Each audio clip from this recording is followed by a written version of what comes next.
two papers, The Missing Jolt by Graham McQueen and Tony Zamboti, and The Destruction of the World Trade Center North Tower in Fundamental Physics by David Chandler, which are both found in the Journal of 9/11 Studies, make related arguments proving that the top section of the North Tower of the World Trade Center could not have crushed the lower section of the building. Some of the same arguments are presented in the video Downward Acceleration of the North Tower, which has been posted on YouTube.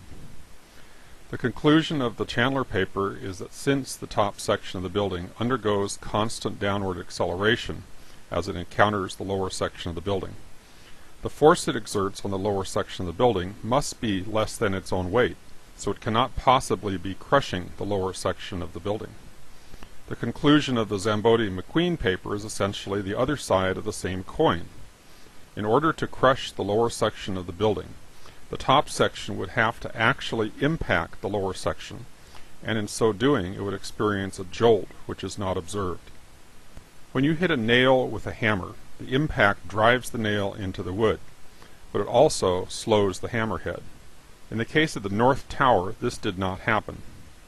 NIST, the National Institute of Standards and Technology, assumes that the falling section of the North Tower acted as a pile driver to destroy the core structure of the lower section of the building.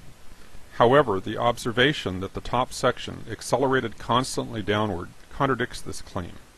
The clear implication of the physics is that the falling section of the building is not actually crushing the lower section. It is falling into the rubble as the lower section of the building is being destroyed by other forces.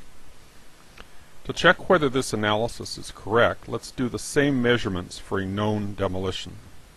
The Balzac-Vitry demolition is particularly interesting for our purposes, because instead of using explosives, the columns on the middle floors of the building are collapsed using hydraulics.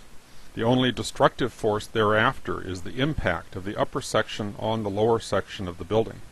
Therefore, we know that crushing, not explosives, is what is destroying the building. The question we want to answer here is whether the predicted deceleration of the falling section will show up in our measurements.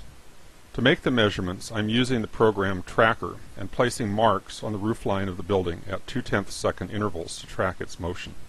From the data, we plot the velocity as a function of time. The slope of this kind of graph gives the acceleration.